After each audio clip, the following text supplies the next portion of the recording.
أعوذ بالله من الشيطان الرجيم. بسم الله الرحمن الرحيم. الحمد لله رب العالمين. الصلاة والسلام على سيدنا محمد رسول الأمين وعلى آله وأصحابه أجمعين.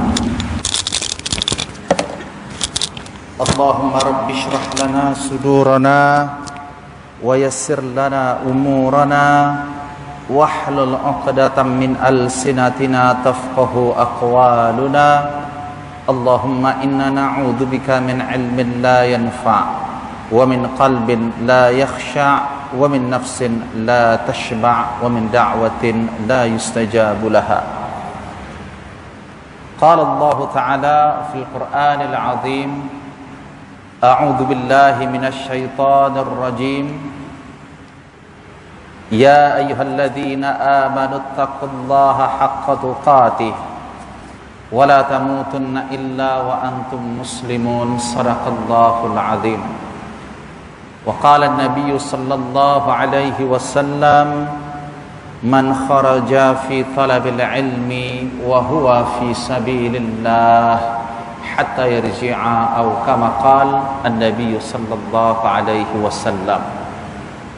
Yang saya muliakan Tuan Imam Masjid Al-Bukhari hafizakallah, dan yang saya muliakan ahli jawatan kuasa, para asatidz, ustadzat, a'azzakumullah jami'an, serta yang saya hormati tuan-tuan dan puan-puan muslimin dan muslimat rahimakumullah taala jami'an.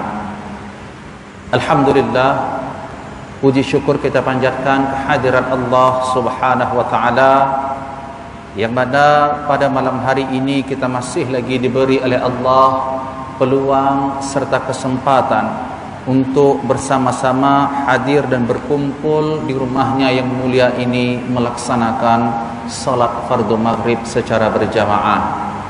Dan marilah kita memohon serta berdoa kepada Allah agar setiap amalan yang kita kerjakan, khususnya salat fardu maghrib yang baru ditunaikan, ianya mendapat taufik, keridaan serta diterima oleh Allah Subhanahu wa taala. Amin ya rabbal alamin. Tuan-tuan dan puan-puan yang dirahmati Allah sekalian, kita masih lagi meneruskan perbincangan kita berkenaan dengan sebab-sebab matinya hati manusia. Dan hati seperti yang kita fahami terbahagi kepada dua maksudnya. Ada hati yang ada di dalam dada kita ni, yang function dia adalah untuk mengalirkan darah, oksigen dan lain sebagainya. Ini hati secara biologi, fizikal. Bukan hati ini yang kita maksud. Tapi mati hati adalah mati hati yang kedua, yang mana pada saat tuan-tuan dan puan-puan merasa gembira, hati anda rasa bahagia. Pada saat ditimpa kesedihan, hati anda berasa sedih. Hati inilah yang kita maksudkan. Rupanya hati yang merasa sedih, hati yang merasa bahagia, hati yang merasa berduka, hati yang rasa gembira dan bahagia, ianya ada yang hidup dan ada pula yang mati. Dan hati yang mati juga seperti yang kita fahami, masuklah juga kategori hati yang mati ini, mafhumnya adalah hati yang keras, yang mana hati manusia ini apabila keras, wala'iyadzubillah min dhalik, maka ianya lebih keras daripada batu. Dan masuk kategori hati yang mati juga adalah hati yang buta. Ini maksudnya seperti yang Allah sebut dalam firman-Nya surah Al-Hajj ayat 46. Allah mengatakan, fa innaha la ta'mal absar walakin ta'mal qulubul lati fi sudur. Bahwa kata Allah, yang buta tu bukan mata mereka, tapi yang buta adalah hati mereka. Jadi kalimat hati yang mati termasuk juga di sini maksudnya hati yang buta, hati yang tertutup, hati yang sakit, hati yang lemah. Jadi kenapa kita membicarakan tentang sebab-sebab matinya hati? Ini karena wasiat Rasulullah sallallahu alaihi wasallam yang kita bicarakan tentang perbanyakkan mengingat mati, yang mana mati di sini maksudnya terbahagi kepada dua, matinya jasad, terpisah ruh daripada badan, dan yang kedua matinya hati. Sebelum kita menghuraikan tentang kematian yang berlaku ke atas jasad manusia, maka perlu kita fahami dulu apa yang dimaksud dengan kematian hati, karena ini yang menentukan pada saat mereka mati jasadnya, berpisah ruhnya, sama ada ia orang yang selamat ataupun tidak.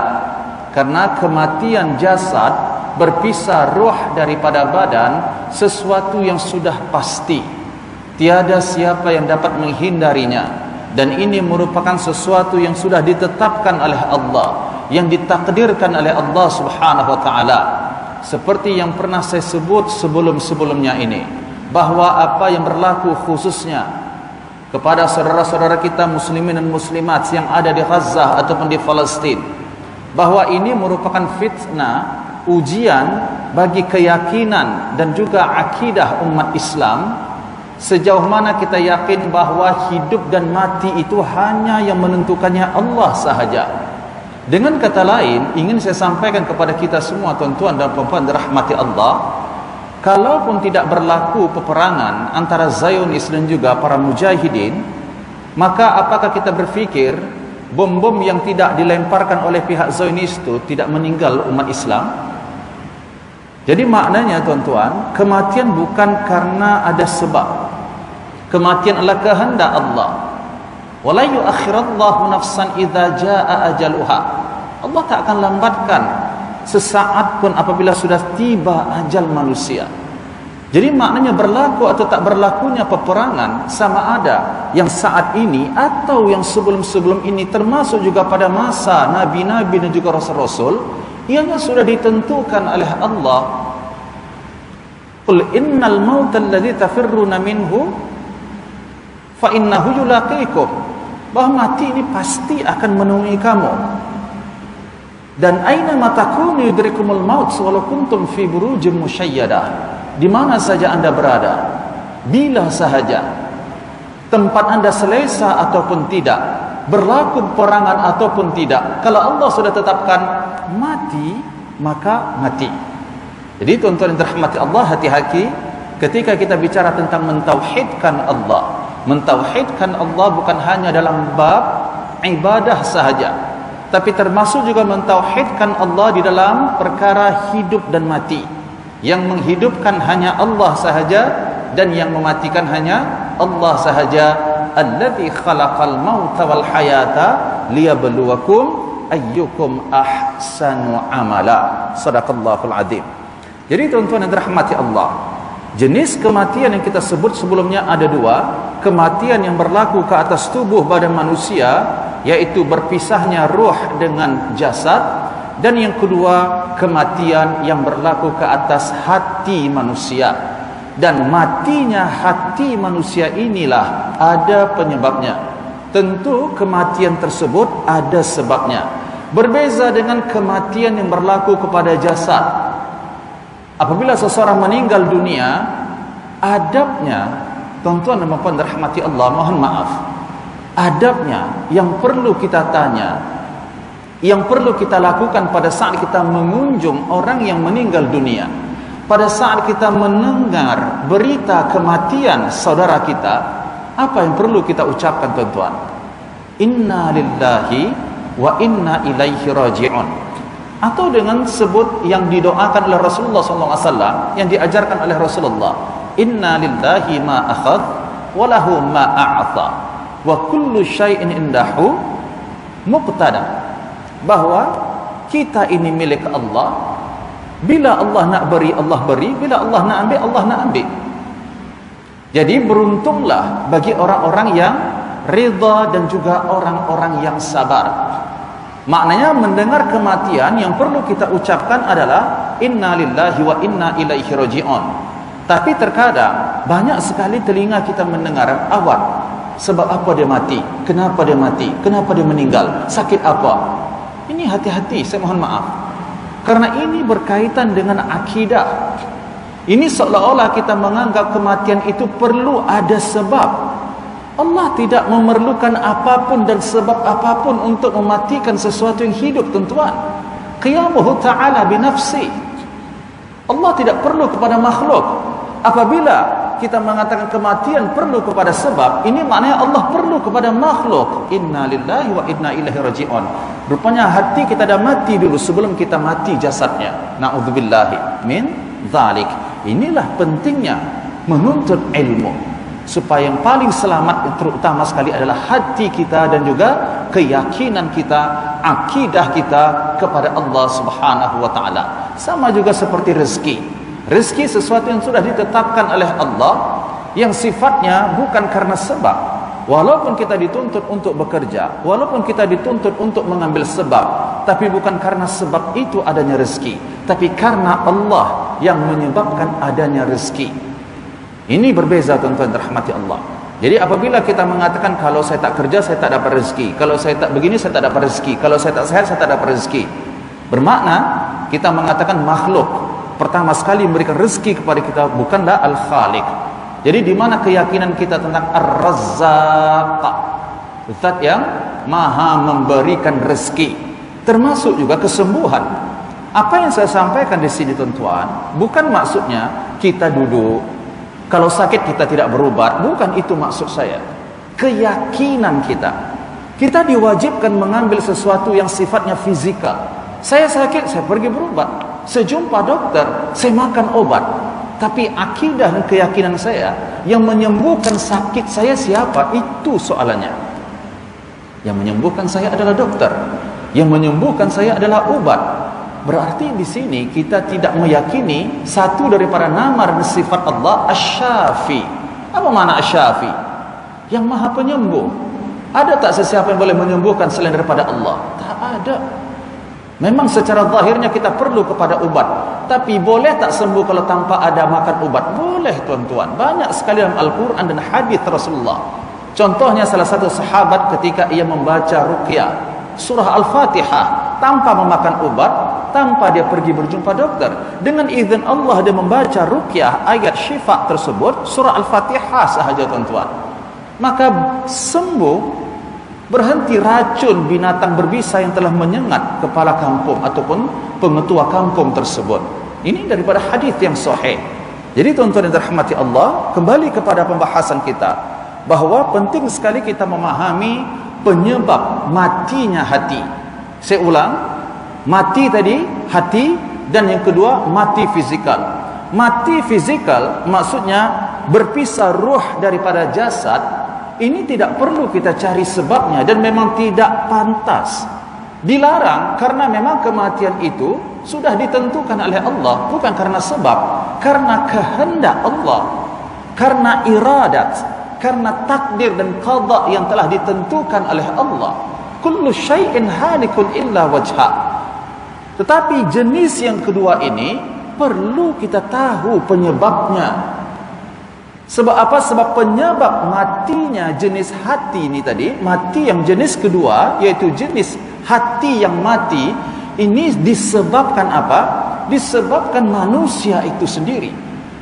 Boleh jadi disebabkan manusia itu sendiri karena imannya lemah, karena ia bersyubhat dan bersekutu dengan syaitan, karena ia tunduk dengan syahwatnya, karena ia tunduk dengan an-nafsu al-ammaratu bis-su'nya. Sebab tu kita perlu tahu penyebab yang menjadikan hati manusia ini mati. Jadi kenapa Ustaz? Kalau hati manusia ini mati, efeknya apa? Apa keburukannya? Demi Allah saya katakan, jangan bermimpi menjadi hamba yang soleh dan beriman kalau hati kita sakit, kalau hati kita mati. Karena yang menentukan manusia ini baik atau tidaknya bermula, tuan-tuan, bermula bukan daripada fizikal Anda, tapi daripada hati kita, berdasarkan apa yang disebut oleh Rasulullah, ala wa inna fil jasadi mudghah idza salahat salahal jasadu kulluh wa idza fasadat fasadal jasadu kulluh ala wa hiya al qalbu. Terdapat segumpal darah di dalam diri makhluk ini, manusia ini. Setiap jasad ada segumpal darah Allah ciptakan. Apabila baik, baiklah semuanya. Apabila rusak segumpal darah ini, rusak semua jasadnya. Itulah hati, kata Rasulullah sallallahu alaihi wasallam.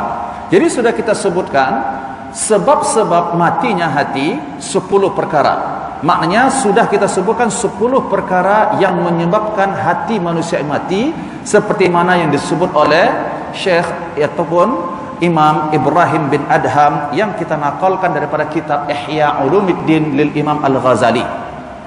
Kemudian penyebab hati mati yang ke-11 adalah kathratu irtikabil ma'asi wal muharramat. Banyaknya manusia ini melakukan perbuatan maksiat dan juga perbuatan-perbuatan yang diharamkan oleh Allah Subhanahu wa taala. Yang dimaksud dengan perbuatan di sini tuan-tuan, perbuatan hati, perbuatan lidah, termasuk juga perbuatan fizikal kita. Jadi apabila bicara masalah perbuatan maksiat, jangan hanya fokus perbuatan itu yang sifatnya zahir sahaja, yang sifatnya fizikal sahaja. Benar, di antara jenis maksiat adalah maksiat zahir, seperti na'udzubillah meminum arak, berjudi, berzina, melihat sesuatu yang diharamkan oleh Allah. Ya, ini adalah kategori maksiat zahir. Tetapi adakah itu sahaja maksiat? Adakah itu sahaja yang dilarang oleh Allah? Tidak. Bahwa ada juga sesuatu yang diharamkan oleh Allah melalui hati kita. Maknanya hati ini perlu mentaati perintah Allah, menjauhi larangan Allah. Apa perkara yang wajib dijauhi oleh hati kita, yang wajib kita jauhi, dan itu merupakan bentuk larangan dan juga maksiat kepada Allah.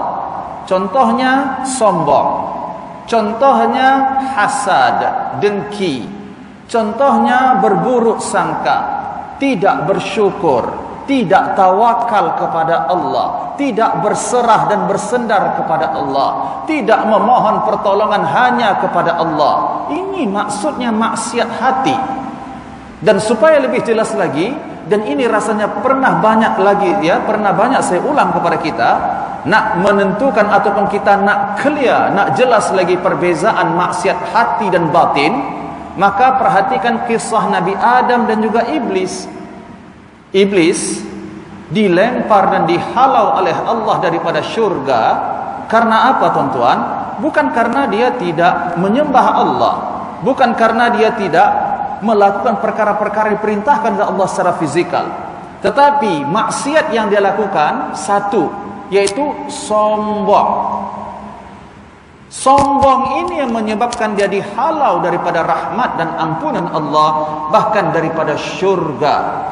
Hati-hati sifat sombong dan ego, karena iblis sahaja dikarenakan dikuasai oleh sifat ego dan juga sombong, dia sanggup mengorbankan syurga daripada menyerahkan, merendahkan egonya, merendahkan sifat sombongnya. Ini hati-hati tuan-tuan. Sebab itu ketika manusia marah, apabila sudah muncul rasa sombong dan ingin menang, maka dia tak kisah salah ataupun tidak, maksiat ataupun tidak, janji jangan sampai saya malu, jangan sampai saya kalah. Hati-hati, jangan sampai mencontoh sifat iblis, wala'iyadzubillah min dzalik. Adapun kesalahan yang dilakukan oleh Nabi Adam berbeza. Bahwa Nabi Adam tadi mendekati pohon yang dilarang oleh Allah, yang sifatnya larangan itu adalah zahir. Kalau kita perhatikan di sini, tentunya Nabi Adam merupakan nabi yang dipelihara oleh Allah. Maknanya kalau kesalahan itu dilakukan oleh seorang nabi, maka perlu juga nabi itu bertaubat kepada Allah. Diterima oleh Allah taubat Nabi Adam.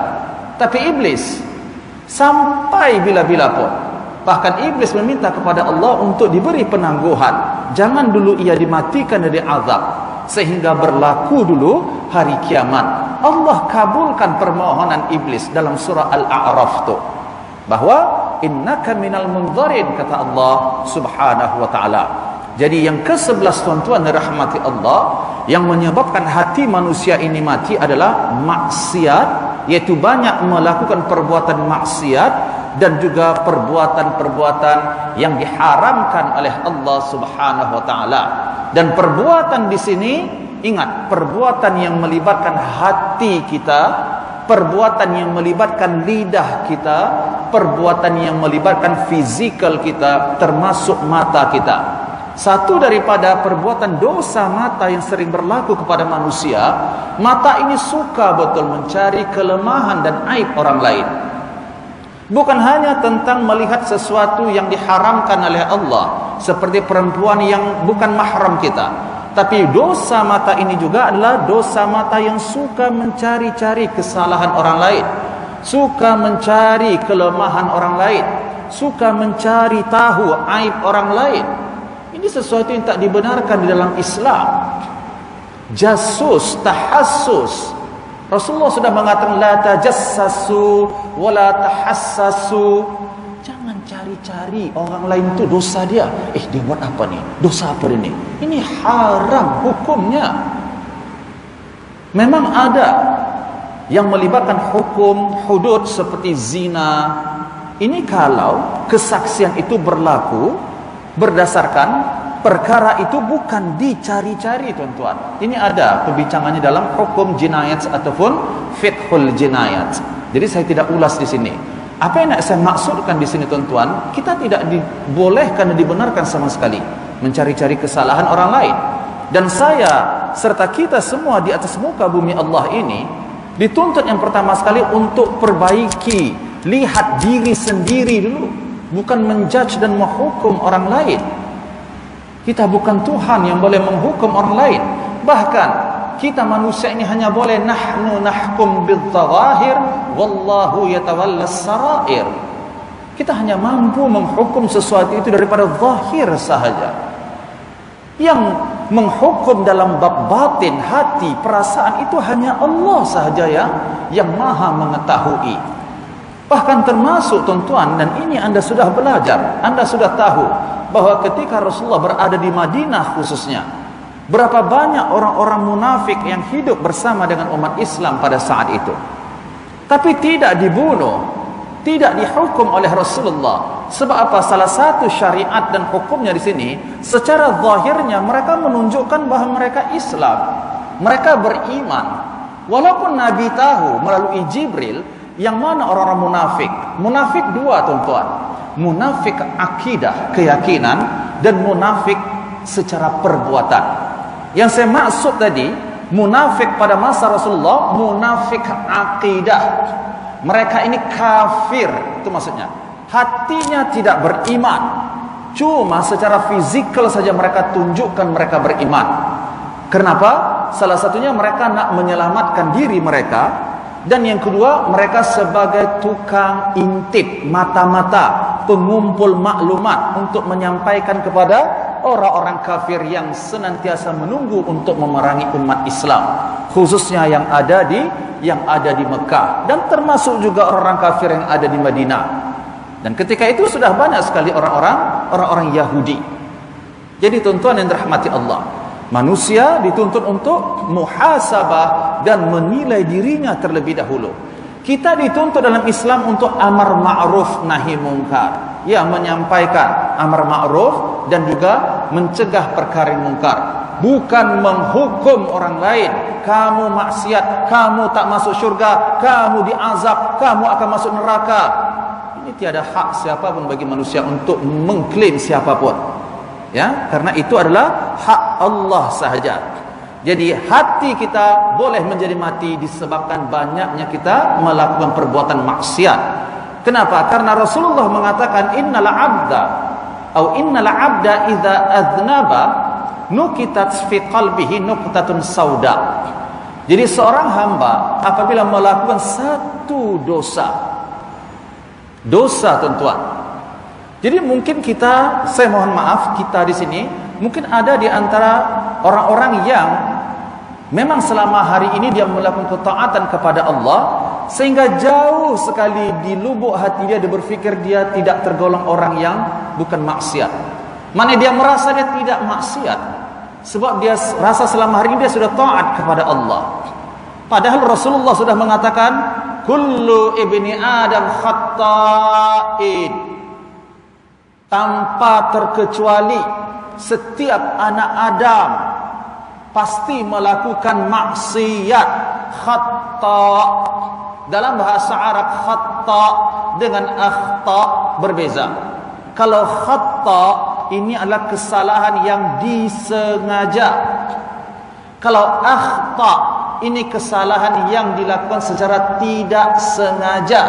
Nabi sebut khata', pasti ada dosa dan maksiat yang dilakukan oleh manusia ini.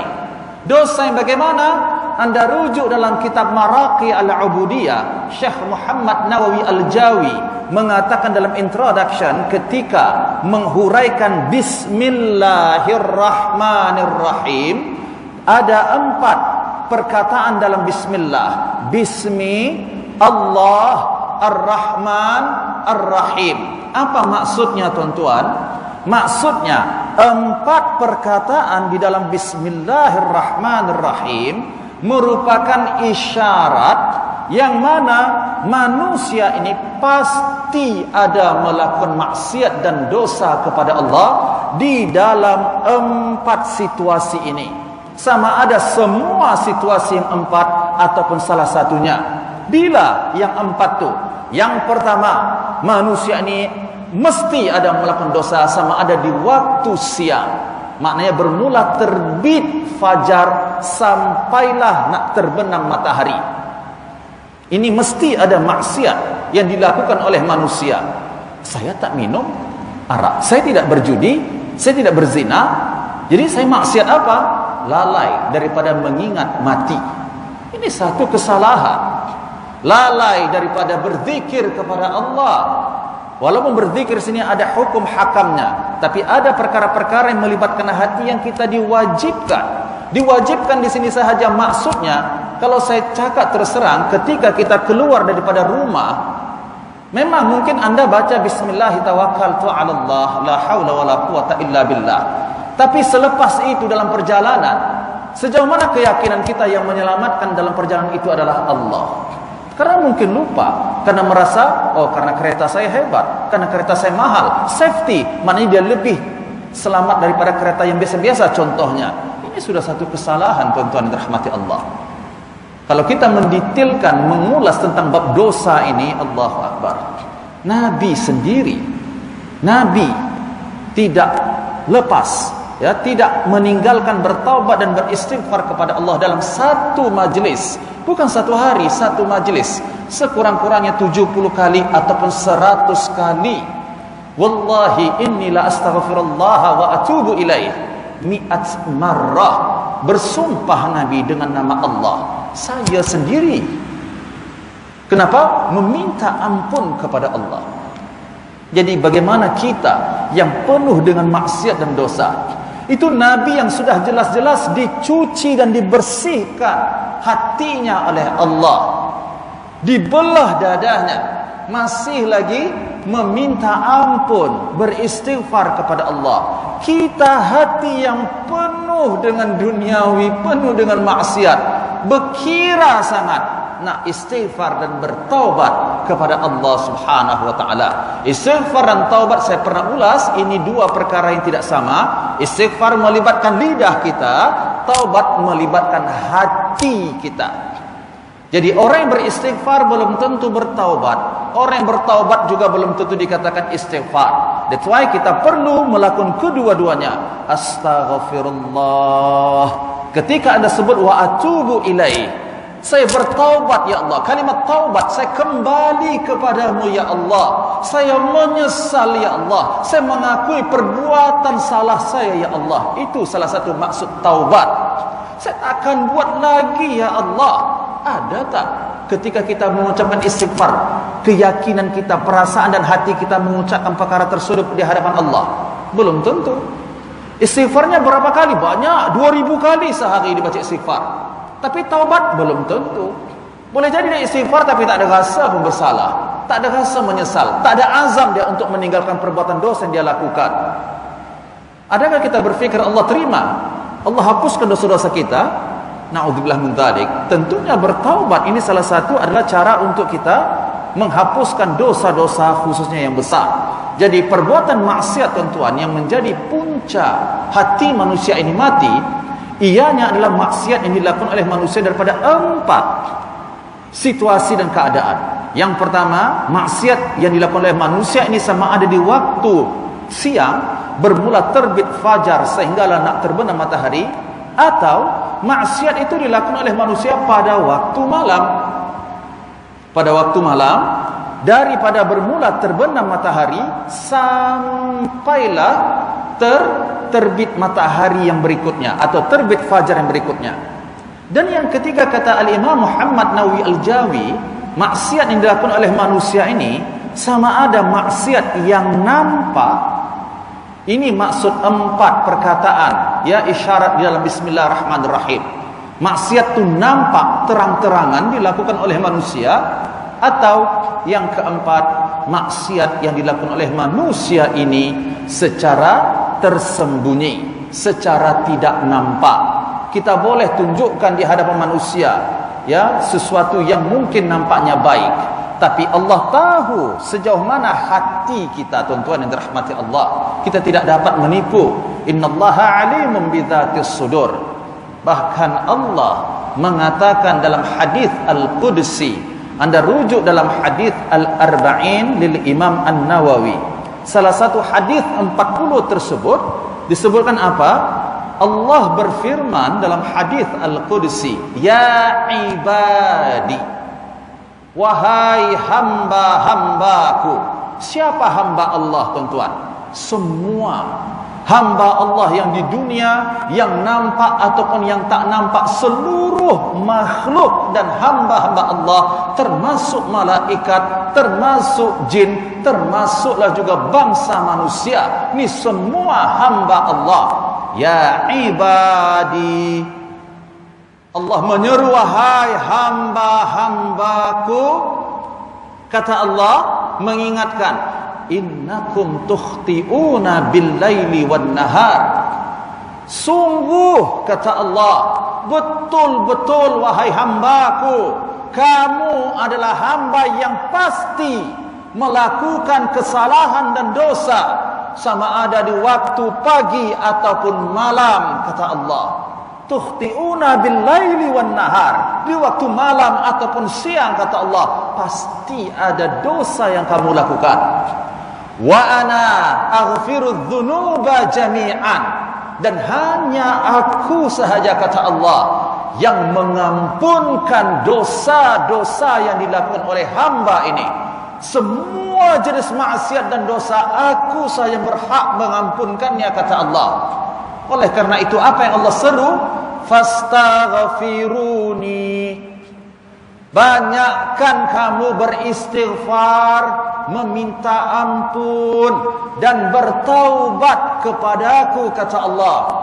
Aghfir lakum. Sudah tentu aku ampunkan, aku terima taubat-taubatmu semuanya, kata Allah Subhanahu wa taala.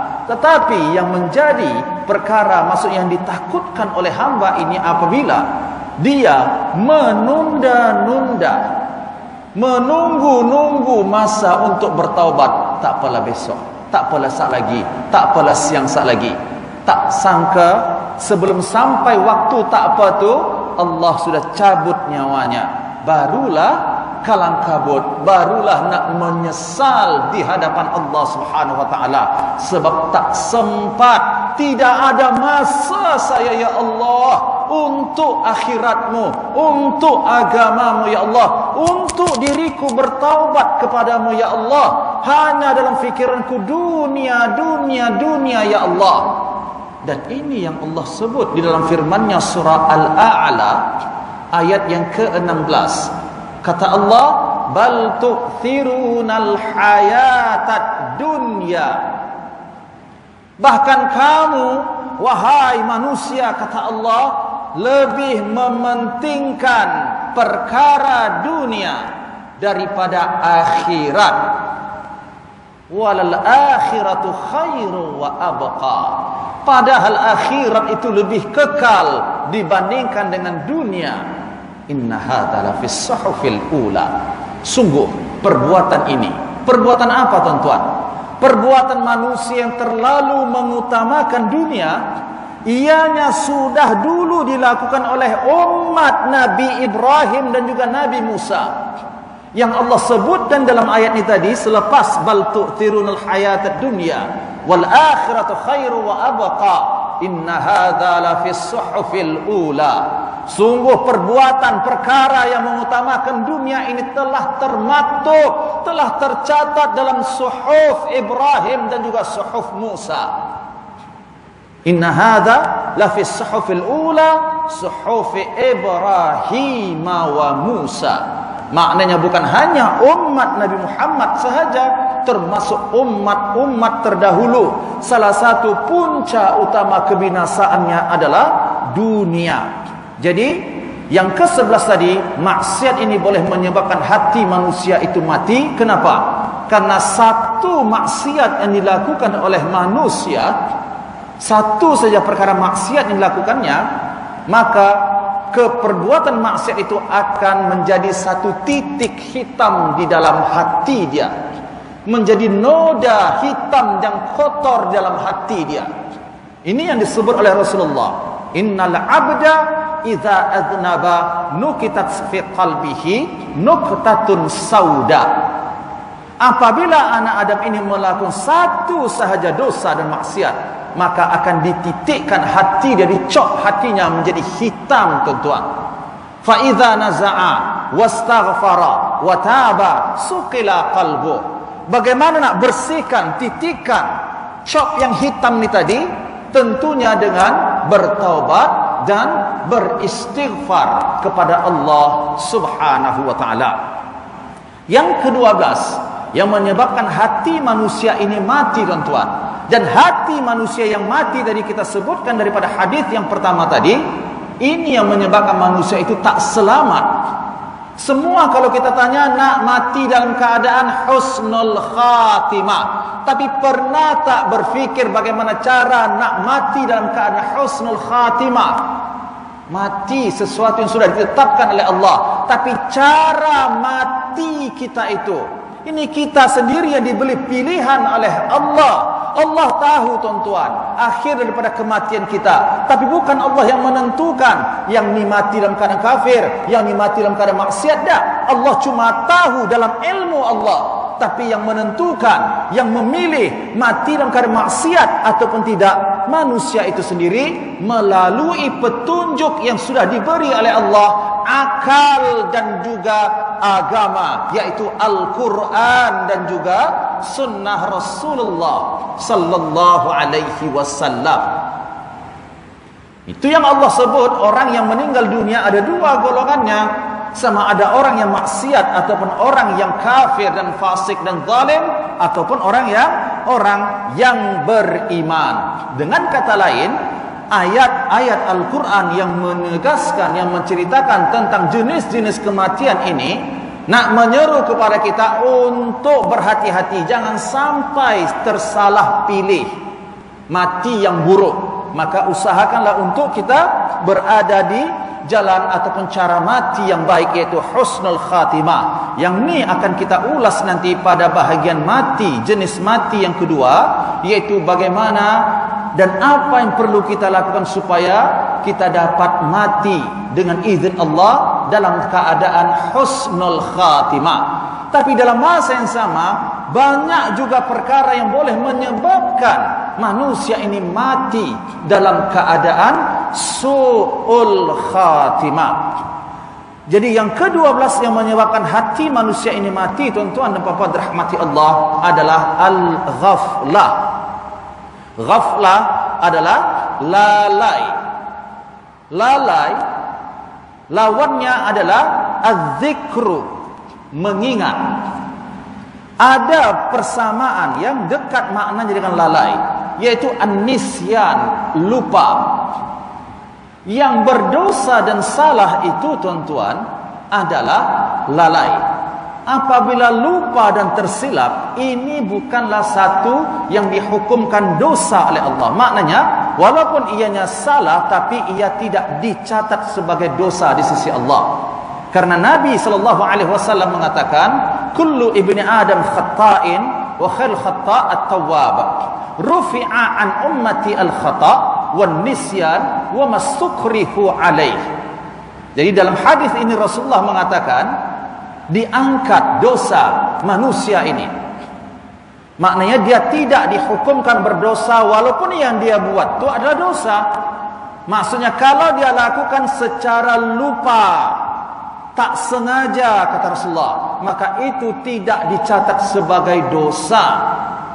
Tetapi kalau lalai, tuan-tuan, ini adalah sesuatu perkara yang sifatnya disengaja. Lalai ini merupakan sesuatu perkara yang sifatnya disengaja. Lalai kita daripada membaca Al-Quran, lalai kita daripada bersedekah, daripada menunaikan salat, daripada beribadah kepada Allah, lalai kita daripada mengingat hari akhirat, lalai kita daripada mengingat mati, lalai kita daripada mengingat alam barzakh. Maka pada saat lalai itulah peluang bagi syaitan untuk menjadikan hati kita, perasaan kita ini penuh dengan syahwat dan juga perkara-perkara duniawi. Allah mengatakan dalam surah Al-A'raf ayat 179 yang mana firman Allah Subhanahu wa taala menyatakan, laqad dzara'na li jahannama katsiran minal jinni wal ins lahum qulub la yafqahuna biha wa lahum a'yun la yubsiruna biha wa lahum adhan la yasma'una biha ulaika kal an'am bal hum adall ulaika humul ghafilun.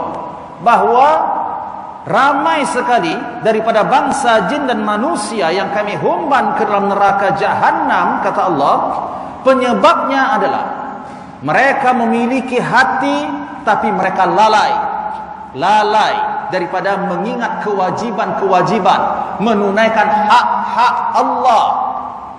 Mereka ada penglihatan tapi mereka buta secara hatinya, dapat melihat tapi tak dapat melihat, membezakan mana yang baik mana yang buruk. Riba, judi, tak kira, hentam saja. Janji dunia, janji saya dapat harta, wal'iyadzu billahi min dzalik. Tak kisah benda itu haram ataupun tidak, yang penting saya dapat kesenangan, yang penting saya dapat rumah mewah, perabot yang banyak dan lain sebagainya. Hati-hati, pernah saya sampaikan kepada kita, pahami betul-betul bab muamalat. Karena walaupun ianya berkaitan dengan fiqh, tapi ini menyangkut bab akidah. Tidak sedikit manusia diazab oleh Allah di dalam alam barzakh itu dikarenakan sebab muamalat, tuan-tuan. Jual beli, hutang piutang. Maksudnya ada riba. Ada riba. Ini merupakan satu di antara penyebab manusia diazab di dalam kubur. Dan Anda perlu tahu, ketika kita berhutang dan meminjam sesuatu, keadaan dan kategori orang meminjam itu tidak sama. Ada yang meminjam itu memang dalam keadaan darurat, urgent. Ada yang dalam keadaan hajiyat. Ada pula yang sifatnya tahsiniyat. Saya mohon maaf, bukan nak sibuk tentang harta benda, tuan-tuan dirahmati Allah. Ketika kita melakukan satu peminjaman kepada mana-mana institusi, saya tidak menyinggung mana-mana institusi di sini, tapi akad kita tu meminjam ni tadi, perlu kita faham riba di dalam ilmu al-fiqh atau menurut perspektif Islam, dalam ilmu al-fiqh al-islami, ada namanya riba al-fadal, ada namanya riba an-nasi'ah, ada namanya riba al-jahiliyah. Yang banyak mungkin tak perasan umat Islam ini, mereka melakukan riba jahiliyah, riba nasi'ah. Apa maksud riba jahiliyah dan nasi'ah?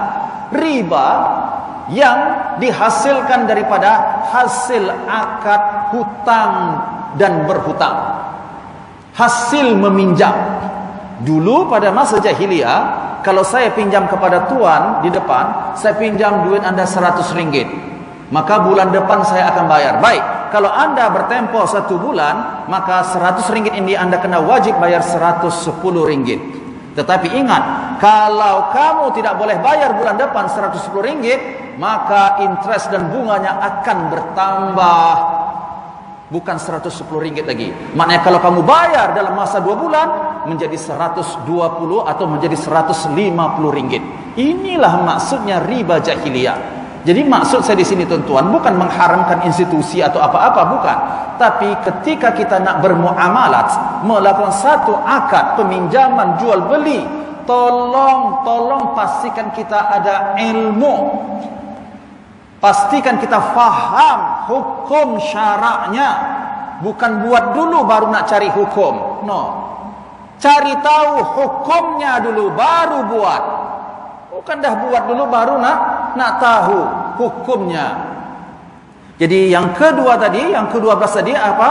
Yang menyebabkan manusia ini hatinya mati adalah lalai daripada menunaikan kewajibannya di sisi Allah Subhanahu wa taala. Yang paling utama sekali, mereka lalai daripada menunaikan hak-hak Allah. Apakah hak-hak Allah yang wajib ditunaikan oleh hamba ini tuan-tuan dirahmati Allah? Seperti yang disampaikan oleh Rasulullah kepada Muadz bin Jabal, "Atadri ma haqqullahi 'alal 'ibad?" Kamu tahu tidak apakah hak-hak Allah yang wajib dipenuhi oleh hamba? Maka kata Muadz, "Allah wa rasuluhu a'lam." Saya tak tahu ya Rasulullah, Allah saja yang tahu dan Rasulnya. Maka kata Rasulullah, "Haqqullah 'alal 'ibad." Hak-hak Allah yang wajib dipenuhi oleh hamba ini, an ta'buduh wa la tusyriku bihi syai'an. Hendaklah hamba ini menyembah dan beribadah kepada Allah sahaja dan tidak sekali-kali melakukan perbuatan syirik kepada Allah Subhanahu wa taala. Sama ada syirik daripada perbuatan, daripada lidah, keyakinan dan lain sebagainya. Karena syirik ini juga banyak jenisnya. Syirik yang nampak, syirik yang tak nampak, syirik yang besar, syirik yang kecil. Apapun itu kategorinya, maka itu adalah perbuatan ataupun dosa yang sangat besar di sisi Allah. Dan kalau mati tak sempat bertaubat daripada perkara syirik tersebut, na'udzubillah min dzalik, innallaha la yaghfiru ay yushraka bihi wa yaghfiru ma duna dzalika liman yasha. Bahwa dosa syirik yang dibawa oleh manusia sampai mati, satu-satunya dosa yang tidak akan mendapat pengampunan daripada Allah Subhanahu wa taala. Saya ulang, termasuk perbuatan syirik di sini tuan-tuan adalah ar-riya dan juga ujub. Riya ini adalah perbuatan syirik, yang syirik sifatnya khafi, tersembunyi, dan juga syirik kecil. Wallahu a'lam bissawab. Insyaallah kita akan teruskan nanti penyebab hati manusia ini mati yang ke-13 sampailah nanti yang ke-19. Maknanya ada 7 lagi yang akan kita huraikan penyebab hati manusia ini mati dan juga buta di sisi Allah Subhanahu wa taala. Wallahu a'lam bissawab. Kita baca kafarat al-majlis. Bismillahirrahmanirrahim. Subhanakallahumma wa bihamdik asyhadu an la ilaha illa anta astaghfiruka wa atubu ilaik. A'udzu billahi minasyaitonir rajim. Bismillahirrahmanirrahim. Alhamdulillahirabbil alamin. Assalatu wassalamu ala asyrafil anbiya'i wal mursalin wa ala alihi wa ashabihi ajma'in. Allahumma ighfir lana dhunubana wa liwalidina warhamhum kama rabbawna shighara. Allahumma inna nastaudi'uka al-Masjid al-Aqsa wa ahla al-Quds wa ahla Filastin wa Gazzah ya Allah ya arhamar rahimin fi kulli makan wa fi kulli zaman ya arhamar rahimin. Allahumma unsur al-mustada'afina fi Falastin wa khasran fi Gazzah ya Allah. Allahumma ansur al-mujahidina ya Allah fi Gazzah ya Allah wa fi kulli makan wa zaman ya arhamar rahimin wa kun 'aunan lahum wa laysa lahum siwak ya arhamar rahimin. Rabbana taqabbal minna du'aana innaka antas samiul alim wa tub 'alaina innaka antat tawwabur rahim. Rabbana atina fid dunya hasanah wa fil akhirati hasanah wa qina adzabannar. Wa sallallahu ala sayidina Muhammad wa ala alihi wa ashabihi ajma'in. Walhamdulillahi rabbil alamin. Assalamualaikum warahmatullahi wabarakatuh.